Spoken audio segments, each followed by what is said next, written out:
Hi hello welcome back to Kana fashions. இன்றைக்கி embroidery class 9ல் tambour filling பார்க்க போகிறோம். அதுக்கு முன்னாடி சேனல் சப்ஸ்கிரைப் பண்ணாதவங்க சப்ஸ்கிரைப் பண்ணுங்கள், மறக்காமல் பெல் ஐக்கான் ப்ரெஸ் பண்ணுங்கள். வாங்க வீடியோக்குள்ளே போகலாம். ஃபஸ்ட்டு ஒரு திலகம் ஷேப் பேட்டர்ன் போட்டுக்கிறோம். அந்த பேட்டர்னுக்கு அப்புறம் நான் வந்து 14 நம்பர் நீடிலும் க்ரீன் கலர் த்ரெட்டும் எடுத்திருக்கேன். த்ரெட்டு சிங்கிள் த்ரெட் அதை எடுத்து நாட் போட்டிருக்கேன். பேக் சைடு விட்டுட்டு நம்ம வந்து ஸ்டார்டிங் பாயிண்ட் அந்த கார்னர்லேருந்து ஆரம்பிக்கிறேன். செயின் ஸ்டிச் தான். இப்போ இந்த திலகம் ஷேப்பில் ஸ்டார்டிங் பாயிண்ட் அந்த கார்னர் போர்ஷன்லேருந்து ஆரம்பிச்சிருக்கோம்.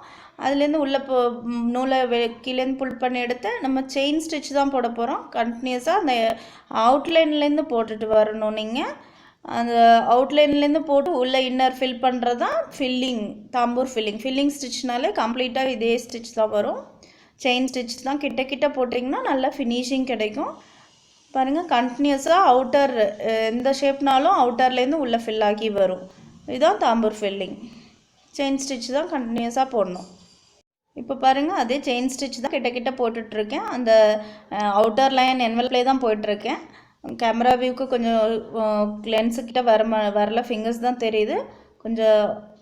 இப்போ நியரர் வந்துடுச்சு. இப்போ பாருங்கள், அந்த ஸ்டார்டிங் பாயிண்ட்டுக்கிட்டே வந்துட்டோம். இப்போ நீங்கள் வந்து ஸ்டார்டிங் பாயிண்டில் போட்டுட்டு மறுபடியும் அதே இடத்துல இன்னும் நல்ல ஷார்ப்பாக எட்ஜஸாக இன்னொரு செயின் போட்டுருங்க, பக்கத்தில் மேலே ஏற்றியே. அப்புறம் டவுன் கொண்டு போய் இன்னொரு உள்ளேருந்து நூல் எடுத்திங்கன்னா தான் அந்த டிப் பாயிண்ட் கரெக்டாக வரும். நல்லா நோட் பண்ணி பார்த்துக்கோங்க. இப்போ பாருங்கள், இந்த செயின் ஸ்டிச்சே வந்து லைன் பை லைன் உள்ளே போட்டுகிட்டே இருக்கும். உள்கூடி வந்துகிட்டே இருக்குது லைன்ஸு.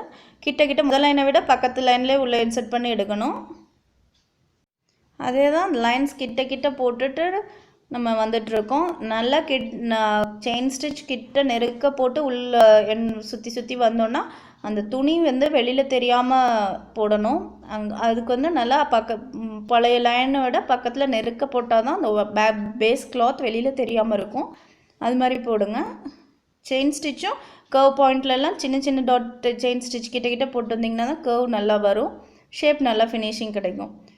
பாருங்கள், நான் வந்து அந்த டிப் போர்ஷனில் உள்ளே வந்ததுக்கப்புறமும் நம்ம அந்த ஷார்ப் எட்ஜ் கொடுத்துட்டே வரணும். அதுக்கு நல்ல வியூ கேமரா கொஞ்சம் மாற்றி காமிக்கிறேன். ஒரு ஸ்டிச் போட்டு ஸ்லோ மோஷனில் காமிக்கிறேன். அந்த பழைய லைன்லேருந்து இன்னொரு நூல் எடுத்துட்டிங்கன்னா தான் அடுத்த டவுன் லைன் போகும்போது இந்த த்ரெட் வந்து புல் பண்ணி அந்த இடத்துல கேப் விழாமல் இருக்கும், த்ரெட்டு ஃபில் ஆகி. ஸோ பழைய லைனுக்கு மேலே ஒரு ஸ்டிச் போட்டு கீழே லைன் வாங்க. இப்போ பாருங்கள், நம்ம ஃபில் பண்ணி முடிச்சிட்டோம். அந்த ஷேப் எப்படி வந்திருக்கு பாருங்கள். திலகம் ஷேப்பில் நல்லா ஃபில் ஆகி வந்திருக்கு. ஸ்பேஸ் தெரியாமல் போட்டிருக்கோம். நல்லா அழகாக வந்திருக்கு. நாட் மட்டும்தான் போட்டு முடிக்கிறோம். இப்போ இந்த தாம்பூர் ஃபில்லிங் எப்படி யூஸ் ஆகுதுன்னு பழைய வீடியோலேருந்து காமிக்கிறேன். இந்த மாதிரி ஷேப்ஸுக்கு நம்ம மோட்டிவ் பண்ணும்போது இந்த தாம்பூர் ஃபில்லிங்னு வர்றதுனால நம்ம யூஸ் பண்ணி எல்லா இடத்துக்கும் போட்டுக்கிறோம். ஈஸியாக எந்த ஷேப்பில் வேணாலும் போட்டுடலாம். இந்த மாதிரி அவுட்டர் எட்ஜ்லேருந்து ஆரம்பித்து உள்ள ஷேப் முடிக்கணும். அவ்வளோதான், ரொம்ப ஈஸியாக இருக்கும், ரொம்ப யூஸ்ஃபுல்லாக இருக்கும் எல்லா ஸ்டிச்லேயும். இப்போ தாம்பூர் ஃபில்லிங் எப்படி போடுறதுன்னு கற்றுக்கிட்டீங்க. அடுத்த வீடியோவில் அடுத்த கிளாஸில் பார்ப்போம். இந்த வீடியோ பிடிச்சிருந்துச்சுன்னா லைக் பண்ணுங்கள், ஷேர் பண்ணுங்கள், சப்ஸ்கிரைப் பண்ணுங்கள், மறக்காமல் பெல் ஐக்கான் ப்ரெஸ் பண்ணுங்கள். பாய்.